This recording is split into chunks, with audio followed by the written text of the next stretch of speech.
बताएंगे कि भरे यूएन में कैसे पाकिस्तान की इज्जत की बैंड बाजा और बारात निकाली गई है। और इस सब के बीच शाहबाज आज कहां छिपकर बैठे हैं, उनकी लाइव लोकेशन भी ट्रेस करेंगे। चलिए शुरुआत कर रहे हैं, क्योंकि शाहबाज की बैंड बजाने के बाद पेटल गहलोत आज किस तरह खुशी में गिटार बजा रही है, वो तस्वीरें भी हम आपको दिखा रहे हैं। और साथ ही बताएंगे कि कैसे भारत की पेटल ने मरियम के चाचा जान का जुलूस निकाला है, पूरी खबर बताएंगे। लेकिन उससे पहले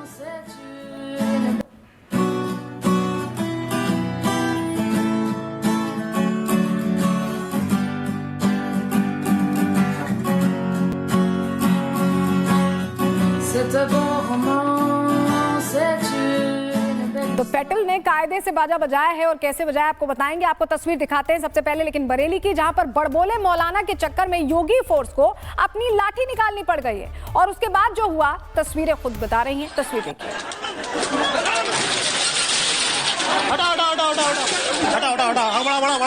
अरे ये बुढ़ा ना मर जाएंगे यार, अरे रहने दो बड़ी।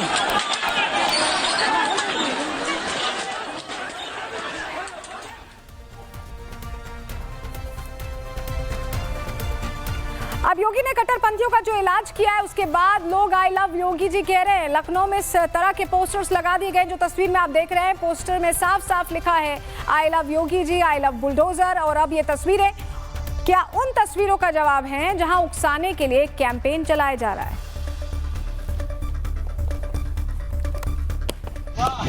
क्या बात है, अरे बाबा जी के हो, I love you Baba and bulldozer. बात बेसिक बाबा ही है, बात भाई संभालेंगे देश को। इधर बाबा उधर मोदी, बात एक भाई। वाह भाई वाह, क्या बात है, अरे बाबा जी के हो, I love you Baba and bulldozer. बात बेसिक बाबा ही है, बात भाई संभालेंगे देश को। इधर बाबा उधर मोदी, बात एक भाई। तो पूरी खबरें अब आपको एक एक तस्वीर के जरिए बताने जा रहे हैं। लेकिन सबसे पहले उस मक्खन की बात कर लेते हैं जो किलो के हिसाब से शहबाज शरीफ ने डोनाल्ड ट्रंप के ऊपर लगाया है। मतलब डिप्लोमेसी का एक नया ही वर्जन है, जहां चंद डॉलर्स के लिए शहबाज खुले मन से ट्रंप की जी हुजूरू में नजराना पेश करना है। आपको भी सुनवाते हैं।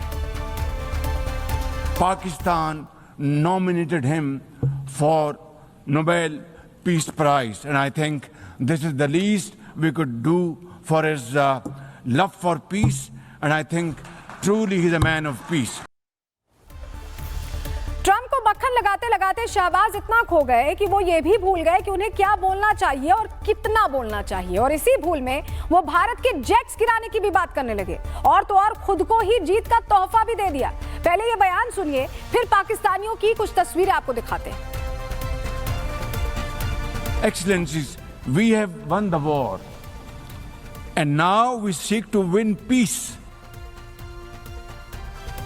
मतलब शहबाज शरीफ कह रहे हैं कि ये जंग इन्होंने जीती है।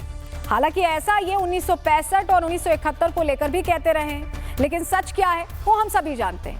93,000 सैनिक जब सरेंडर करते हैं तो पूरी दुनिया देखती है, और जब एयरबेसेस को मलबा बना दिया जाता है तो वो तस्वीरें भी दुनिया ने देखी हैं।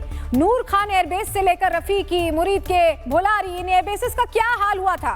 तस्वीरें आपकी स्क्रीन पर नजर आ रही है, और आपको याद भी होगा ऑपरेशन सिंदूर के दौरान किस तरह से परखच्चे उड़ गए थे इन एयरबेसेस के। वो तस्वीरें हमने आपको लगातार प्रहार में भी दिखाई थी। और अब अगर इन तस्वीरों को देखने के बाद भी शहबाज जश्न मनाना चाहते हैं तो मना सकते हैं। और यही बात भारत की डिप्लोमेट पेटल गहलोत भी कह रही हैं, क्लियर कह रही हैं। अब पेटल गहलोत ने शहबाज शरीफ को किस तरह उनकी धुलाई की है वो हम आपको बताएंगे, लेकिन पहले पेटल ने कैसे जवाब दिया है वो सुनिए। Can there be any doubt about the proclivities of this regime? The Prime Minister of Pakistan also advanced a bizarre account of the recent conflict with India. The record on this matter is clear. Till 9th May, Pakistan was threatening more attacks on India, but on 10th May, its military pleaded with us directly for a cessation to the fighting. The intervening event was the destruction caused to multiple Pakistani air bases by Indian forces. The pictures of that damage are, of course, publicly accessible. If destroyed runways and burnt out hangars look like victory, as the Prime Minister claimed, Pakistan is welcome to enjoy it. The truth is that, as in the past, Pakistan is responsible for a terrorist attack on innocent civilians in India. We have exercised the right to defend our people against such actions and have brought the organizers and perpetrators to justice.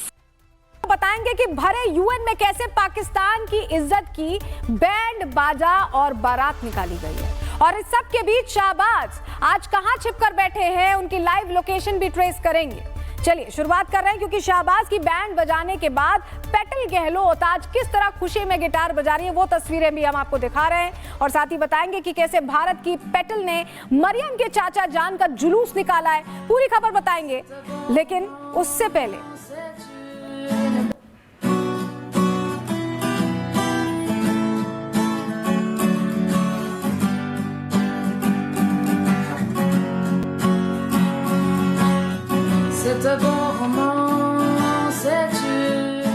तो petal ने कायदे से बाजा बजाया है, और कैसे बजाया आपको बताएंगे। आपको तस्वीर दिखाते हैं सबसे पहले, लेकिन बरेली की, जहां पर बड़बोले मौलाना के चक्कर में योगी फोर्स को अपनी लाठी निकालनी पड़ गई है, और उसके बाद जो हुआ तस्वीरें खुद बता रही हैं। तस्वीर देखिए।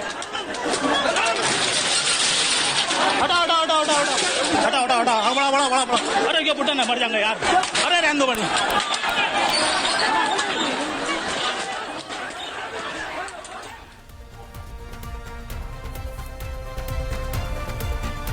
अब योगी ने कट्टरपंथियों का जो इलाज किया है, उसके बाद लोग आई लव योगी जी कह रहे हैं। लखनऊ में इस तरह के पोस्टर्स लगा दिए गए, जो तस्वीर में आप देख रहे हैं। पोस्टर में साफ साफ लिखा है I love Yogi ji, I love bulldozer. और अब ये तस्वीरें क्या उन तस्वीरों का जवाब है जहां उकसाने के लिए कैंपेन चलाया जा रहा है?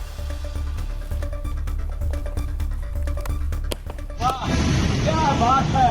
अरे बाबा जी के हो, I love you Baba in bulldozer.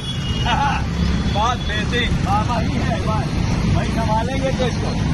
इधर बाबा उधर मोदी, बस एक बार। वाह भाई वाह, क्या बात है। अरे बाबा जी के हो, I love you Baba in bulldozer.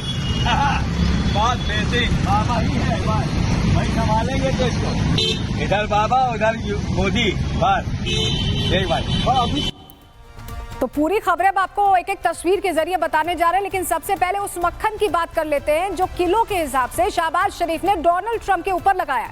मतलब डिप्लोमेसी का एक नया ही वर्जन है, जहां चंद डॉलर्स के लिए शहबाज खुले मन से ट्रंप की जी हुजूरू में नजराना पेश करना है। आपको भी सुनवाते हैं। Pakistan nominated him for Nobel Peace Prize, and I think this is the least we could do for his love for peace, and I think truly he's a man of peace.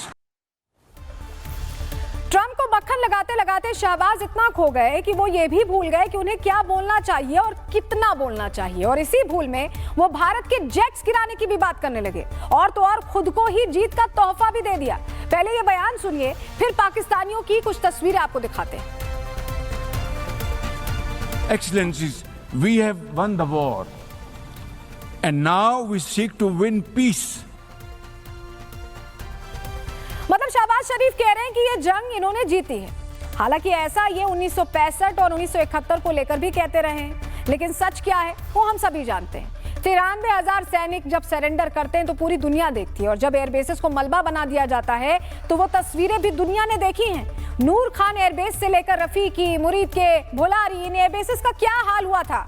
तस्वीरें आपकी screen पर नजर आ रही है, और आपको याद भी होगा ऑपरेशन सिंदूर के दौरान किस तरह से परखच्चे उड़ गए थे इन एयरबेसेस के। वो तस्वीरें हमने आपको लगातार प्रहार में भी दिखाई थी। और अब अगर इन तस्वीरों को देखने के बाद भी शहबाज जश्न मनाना चाहते हैं तो मना सकते हैं, और यही बात भारत की डिप्लोमेट पेटल गहलोत भी कह रही हैं, क्लियर कह रही हैं। अब पेटल गहलोत ने शहबाज शरीफ को किस तरह उनकी धुलाई की है वो हम आपको बताएंगे, लेकिन पहले पेटल ने कैसे जवाब दिया है वो सुनिए। Can there be any doubt about the proclivities of this regime? The Prime Minister of Pakistan also advanced a bizarre account of the recent conflict with India. The record on this matter is clear. Till 9th May, Pakistan was threatening more attacks on India. But on 10th May, its military pleaded with us directly for a cessation to the fighting. The intervening event was the destruction caused to multiple Pakistani air bases by Indian forces. The pictures of that damage are, of course, publicly accessible. If destroyed runways and burnt out hangars look like victory, as the Prime Minister claimed, Pakistan is welcome to enjoy it.